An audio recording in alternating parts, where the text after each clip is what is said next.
Everybody, this is Diego, Techie Life, and I'm going to show y'all how to make a sort of a door handle for your, for the den closet door or whatever.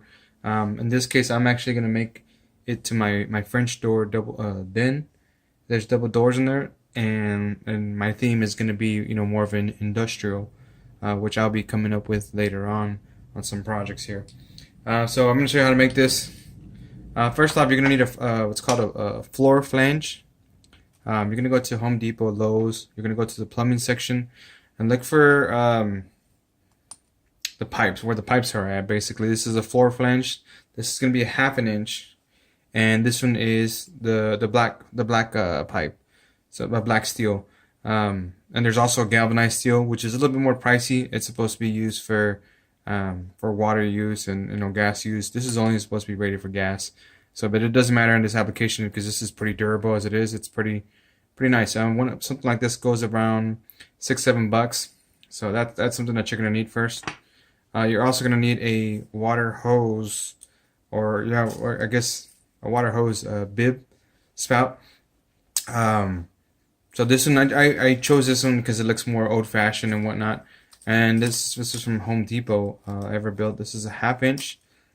This doesn't really matter too much. It's 1/2 inch, but what really matters is on the inside. So if you look at 1/2 inch here, that means that the 1/2 inch comes in through here. And if you can see, this looks almost the same as this, then we can say that they're both 1/2 inch fittings. That's one thing that you're gonna need. And another one is gonna be a nipple.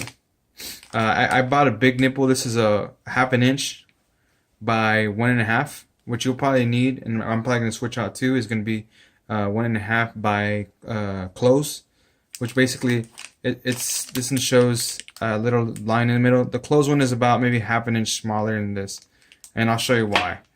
But first off, we're going to be opening this one first. I guess some regular pliers. These ain't some heavy duty pliers or whatever. Just go ahead and open it up here. And let's take this tag off because we don't need this tag anymore. So we're gonna be going to the very end of this spout. And it shouldn't be too tight, so you should be able to turn it with your hand. So go ahead and open counterclockwise, and you'll feel it move around there. So right there is already open. I can actually unloosen it here. So now we have it free here. But it doesn't come out. So what we have to do is just open the key up. And that sets free there. So the cool thing is I'm not gonna open this because I already have one here. So let me see. I'm gonna take out the other one so I can show you how I did it here.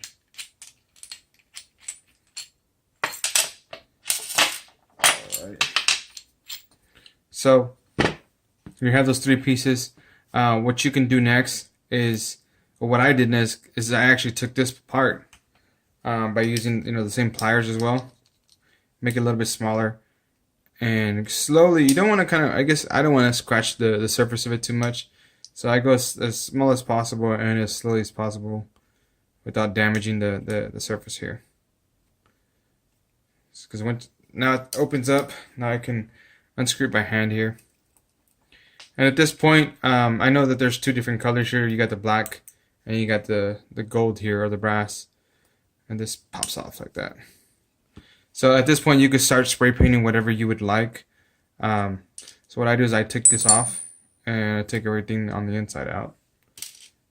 And the only reason why I do that is because that allows me to close this gap even more when I put it in here. So after you're done spray painting or whatever, now you can put things back together. So basically, this one can actually go on right now, as it is, like that. And then you're gonna grab this one, and you're gonna drop it in there. And then what you do is you grab this one, hold it down, put your little ring there, and finally close it up here.